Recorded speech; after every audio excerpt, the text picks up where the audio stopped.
Good morning, student. Myself, Mr. Karthik K. Patel, lecturer, Electrical Engineering Department, VPMP Polytechnic, Gandhinagar. Subject name: Energy, Environment, Conservation and Hazard Management. Unit number 2, Sustainable Development. Today's topic is Energy Conservation and Management. The objective of the today's session is: what is the energy conservation? Need of energy conservation, method of energy conservation in domestic sector, and method of energy conservation in industrial sector.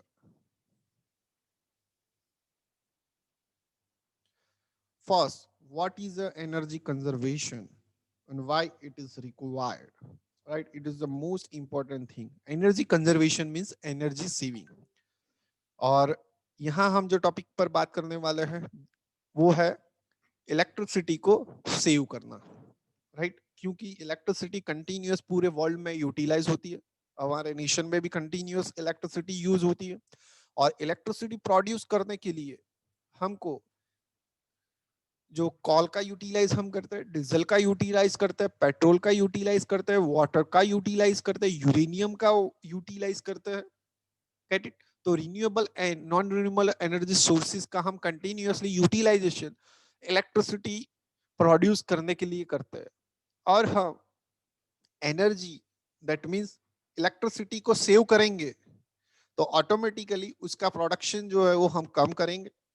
और जैसे ही हम electricity का production कम करेंगे तो उसके लिए जो utilise होता है call, petrol, diesel, right, uranium, तो उसका यूटिलाइजेशन कम होगा तो वो लॉन्ग लाइफ तक थोड़ा चलेगा। तो इसलिए यहाँ energy conservation is the most important point for our life, our present life and our future generation life. तो saving is the consumptions without the making any sacrifice of quality and quantity. It is if production, service as well as quality of life. तो ये हमारे important tagline है energy conservation की। Energy conservation means not only the reducing the consumption of energy but also making a more effective utilization of energy and increase the output. तो हम continuously energy का utilise कर रहे हैं, तो हम कंटिन्यूअसली एनर्जी का यूटिलाइज करेंगे तो more than the 30 years, 50 years या 100 years में हमारी जो कन्वेंशनल एनर्जी सोर्सेस है वो कम हो जाएगी। और कंटिन्यूअसली हम अभी इलेक्ट्रिसिटी का यूटिलाइज कर रहे हैं। तो हमको एनर्जी कंजर्वेशन इसलिए करना है क्योंकि फ्यूचर सिस्टम को ध्यान में रखते हुए, राइट, एनर्जी को सेव करना है और एनर्जी यूज करनी है but as per requirement, right. तो नीड्स ऑफ एनर्जी कंजर्वेशन की, एनर्जी कंजर्वेशन की रिक्वायरमेंट क्यों है? Use and the dependent on appliances and gadgets having a considerably increase for the comfortably and luxurious of life। ये हम continuously utilize कर रहे हैं क्या? तो हमारी लाइफ को लग्जरियस बनाने के लिए, कंफर्टेबल बनाने के लिए हम डिफरेंट टाइप्स के अप्लायंसेस का यूटिलाइज कर रहे हैं, तो वहां इलेक्ट्रिसिटी यूज होती है। Conventional resources have fixed and limited reserve which if not check will be exhaust in a near future। Industry needs a mainly refined grade of energy, like as work energy or motive power, which will be available from the conservation of energy. Energy conservation is a necessary to meet a primary and life supporting needs such as the foods, water, and clean air. Energy conservation help in reduce of greenhouse gases, pollution, and global warming effect. And also the energy conservation is now a part of the energy management, meeting estimation of futures of energy. तो energy conservation हमको क्यों करना है? तो हमारी जो lifestyle है उसको अच्छी तरह से प्लेस करना है। जो हम कंटिन्यूअसली यूज कर रहे हैं कन्वेंशनल एनर्जी सोर्सेस, वो कंटिन्यूअसली हम यूज करेंगे तो उसकी कॉस्ट जो है वो इंक्रीज हो जाएगी। पहले 30 रुपए पेट्रोल मिलता था, अभी 80 रुपीज पेट्रोल मिल रहा है। फ्यूचर में 100, 200, 300 रुपीज में पेट्रोल मिलेगा, राइट। और जो इतने भी इंडस्ट्रियल सिस्टम है तो वो कंटिन्यूअसली इलेक्ट्रिसिटी का यूज कर रहा है, क्योंकि उसका वहां से डेवलपमेंट होता है, गेट इट। तो वहां भी एनर्जी कंजर्वेशन की रिक्वायरमेंट है। और जो हमारे एग्रीकल्चर सिस्टम है वहाँ ग्रीन हाउस इफेक्ट जो होती है, ग्लोबल वार्मिंग की इफेक्ट होती है, एसिड रेन की जो इफेक्ट होती है, राइट, वो रिक्वायर है एनर्जी कंजर्वेशन की। जो हम स्टीम इंजन से या स्टीम जनरेशन सिस्टम से इलेक्ट्रिसिटी प्रोड्यूस करते हैं वो हम कंटिन्यूअसली करेंगे, राइट, कॉल का यूटिलाइज करेंगे। तो फ्यूचर में वो सिस्टम कॉस्टली होगी। जैसे ही वो कॉस्टली होगी, क्योंकि मटेरियल जो कम है, लाइक इज इन यूरेनियम, तो वो मटेरियल कम है इसलिए उसकी कॉस्ट सबसे ज्यादा है। गोल्ड कम है तो उसकी कॉस्ट ज्यादा है। आयरन है वो अवेलेबल है तो उसकी कॉस्ट क्या है, कम है। एल्यूमिनियम अवेलेबल है तो उसकी कॉस्ट क्या है, कम है, गेट इट। और फ्यूचर में यही जो हमारी फैसिलिटीज हमको कंटिन्यूअसली मिल रहा है तो इसके लिए हमको क्या करना पड़ेगा, एनर्जी कंजर्वेशन करना पड़ेगा, एनर्जी मैनेजमेंट करना पड़ेगा। तो ही हम हमारी लग्जरियस लाइफस्टाइल जी पाएंगे। सोर्सेस ऑफ एनर्जी कंजर्वेशन, कि एनर्जी कंजर्वेशन हमको करना है तो हम कैसे कर सकते हैं। तो हम अल्टरनेटिव एनर्जी सोर्सेज का यूटिलाइज करें, like is in solar energy. Solar power use the sun energy and light it's to provide a heat, light and electricity for the home. Then after wind energy, wind energy is often to use the generate the mechanical power or electricity. Then after geothermal energy, geothermal energy is used in the form of the thermal energy, electrical energy, nuclear energy, mechanical energy, chemical energy and light energy, get it। तो ये different types की resources है। Then after wave energy, that means कि ocean में जो wave energy आती है तो वो उसका यूटिलाइज करके हम इलेक्ट्रिसिटी प्रोड्यूस कर सकते हैं। हाइड्रो इलेक्ट्रिक एनर्जी, कि रिन्यूएबल एनर्जी सोर्सेज का यूज करके हम हाइड्रो इलेक्ट्रिकल सिस्टम बना सकते हैं। बायोमास एनर्जी, तो बायोमास का यूटिलाइज करके, राइट, वहां से हम इलेक्ट्रिसिटी प्रोड्यूस कर सकते हैं, गैसेस प्रोड्यूस कर सकते हैं, तो वो हम यूज करेंगे। लाइक इज इनकी सपोज कि मैं एक एग्जांपल लूं, सोलर एनर्जी। तो सोलर एनर्जी का यूटिलाइजेशन हम क्या करते हैं अभी, तो इलेक्ट्रिसिटी प्रोड्यूस करने के लिए करते हैं। तो हर एक घर में टेरेस पर सोलर प्लेट्स प्लेस करते हैं, वहां से इलेक्ट्रिसिटी प्रोड्यूस होती है। तो हमारी जो कन्वेंशनल एंड इलेक्ट्रिसिटी है तो उसका यूटिलाइजेशन क्या हो जाएगा, कम हो जाएगा। तो पूरे भारत में हर एक पर्सन अपने टेरेस पर ये सोलर प्लेट प्लेस करेगा, get it.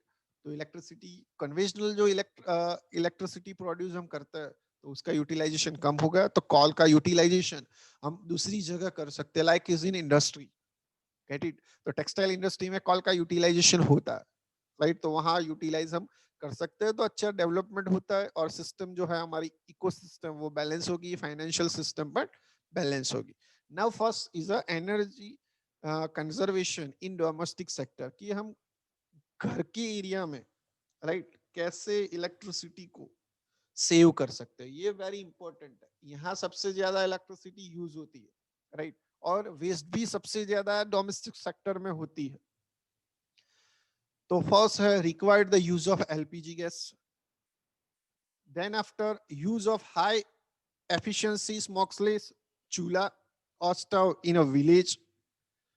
Then after make the habit of switching off lights, fan, AC, TV, refrigerator when they are not in use. Provide the natural lights and ventilation. Use of solar gadgets like is in solar water heater, solar cooker, etc. Replace the conventional regulator with the electronics regulator of the fan. तो ये जो methods है, points है, तो उससे हम energy conservation, that means energy save कर सकते हैं। लाइक इज इन कि हमारे घर में एलपीजी का यूज करें तो इलेक्ट्रिकल स्टोव जो है, राइट, वो कम है। Use of high efficiency smokeless चूल्हे, वो हम यूज करें। कि हम हैबिट पाड़े, कि ये हमारी हैबिट नहीं होती कि हम चले जाए तो स्विच, पंखा, ट्यूबलाइट बस सब लोग चालू ही रहते हैं, तो वो भी बंद करिए आप। नेचुरल लाइट्स हमारे घर में आए, वेंटिलेशन आए, बारी दरवाजे थोड़ा खुले रखे, तो डे टाइम में हम लाइट और फैन का यूटिलाइज कम करें। सोलर गैजेट्स जो है वो हम यूज करें, like is in solar water heater, solar cooker system, तो उससे जो इलेक्ट्रिसिटी यूज होती है तो वो कम हो। और जो कन्वेंशनल रेगुलेटर्स है, राइट, तो वो इलेक्ट्रॉनिक्स रेगुलेटर में कन्वर्ट करिए। कन्वेंशनल ट्यूबलाइट है उसमें एलईडी ट्यूबलाइट्स में कन्वर्ट करिए। फैन जो है वो हायर एफिशिएंस फैन में कन्वर्टेशन करिए। नाइट लैम्प जो है वो नियॉन टाइप के लाइट लैम्प का यूज करिए। तो रेगुलर जो हम फैन है तो फैन का हम रेगुलर मेंटेनेंस करें, उसको ऑयलिंग करें, क्लीन करें, राइट। जो रेफ्रिजरेटर है, तो अब ऐसी हैबिट होती है, ओपन किया पानी पिया तब तक खुला ही रहेगा डोर, फिर बंद किया बॉटल और फिर प्लेस किया तभी रेफ्रिजरेटर का जो डोर है वो बंद करेंगे। तो जब तक डोर ओपन रहता है तो कोल्डनेस वह बाहर निकल जाती है, तो वहां कंटिन्यूअसली इलेक्ट्रिसिटी यूटिलाइज होती है।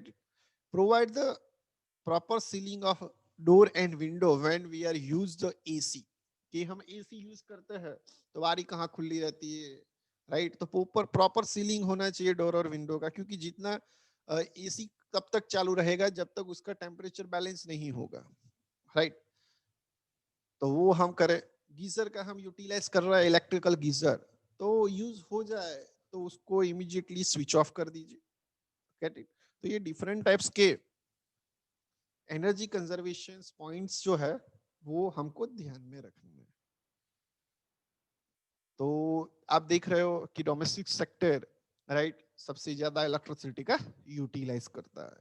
Now the method of conversation in industry, तो इंडस्ट्री में भी कंटिन्यूअसली यूटिलाइज होता है इलेक्ट्रिसिटी का, तो वहां भी हमको इलेक्ट्रिसिटी का सेविंग करना है। तो in industrial sector is the largest consumer of the electrical energy for the productive purpose, कि जहां प्रोडक्शन होता है वहां इलेक्ट्रिसिटी का कंटिन्यूअसली यूज होता है। कि जहां प्रोसेस सिस्टम होती है वहां वो लोग बहुत सारे इक्विपमेंट्स होते हैं, बहुत सारे मशीन्स होते हैं, तो वहां मोस्ट इंपॉर्टेंट है कि वहां इलेक्ट्रिकल एनर्जी का कंजर्वेशन करे, तो कॉस्ट जो है वो भी रिड्यूस होगी, या ऑल्टरनेटिव्स जो है, राइट, इंडस्ट्रियल सिस्टम प्रोसेस में, तो वहां भी ऑल्टरनेटिव एनर्जी सिस्टम का यूटिलाइज करे, तो अप्रोक्सीमेटली 25% ऑफ एनर्जी जो है वहां इंडस्ट्रियल सेक्टर में सेव हो सकती है। तो first in a chemical industry, we where the process heat is generated can be used of heating or captive power plant. Remove the leakages of gear and air and water immediately. Use the good quality of cable and insulator. Where the pump are used, check the leakages and their lines, right. Adopt the regulator and preventive maintenance program in industrial machines and equipments. Provide the appropriate training to the worker for the energy conservation. Shut off the power supply when there is a no machines are used. Keep the vigilance of performance of equipments and machine by recording the power consumption systems, right. Design the comfortable process to give the maximum conversion of the fuel with the minimum heat loss. Use the waste heat recovery system.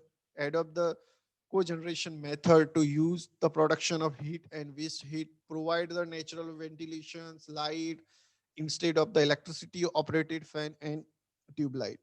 तो वहां हम proper energy conservation करेंगे industry में, कि leakages हम दूर करेंगे, जो इंसुलेटर है, केबल्स है वो अच्छा यूज करेंगे, जो रेगुलर हम मेंटेनेंस करेंगे, हमारे जो जितने भी एम्प्लॉइज है उसको हम ट्रेनिंग दे कि एनर्जी कंजर्वेशन कैसे होता है। जितने भी मशीन्स इक्विपमेंट्स है वो यूज नहीं है तो उसको बंद करिए। और every year, right, every year energy saving system का चार्ट बनाइए, कैसी एनर्जी यूज होती है, तो वो देखिए। जो रिन्यूएबल एनर्जी प्रोडक्शन सिस्टम है उसका यूज करिए, और वेंटिलेशन लाइटिंग सिस्टम का हम प्रॉपर यूज करें। और जो वेस्ट हीट रिकवरी सिस्टम है उसका भी हम यूज करें तो हम एनर्जी कंजर्वेशन इंडस्ट्रियल सेक्टर में कर सकते हैं। तो industrial sector is also the most important point for the energy conservation. तो ये हमारा प्रोडक्शन सिस्टम है कि कंटिन्यूअसली मशीन्स इक्विपमेंट्स लाइट्स वो वहाँ यूज होता है। तो वहाँ भी आप अच्छी तरह से वेंटिलेशन प्रोवाइड करेंगे, राइट। तो फैन की requirement, natural airs are available in a workshop और मशीन रूम, राइट। तो वहां भी एनर्जी सेव होगी। तो आज हमने कौन से टॉपिक पर डिस्कशन की है। तो what is energy conservation, need of the energy conservation, method of energy conservation in domestic sector and industrial sector. Get it. तो energy conservation is the most important point for your university examination. So which point? The first one is the domestic sector and second one is the industrial sector. तो ये most important point है कि exam में utilise आप answers लिख सकते हो। and what is the energy conservation? So it is a 2 marks question for university exam. Get it? So thank you very much.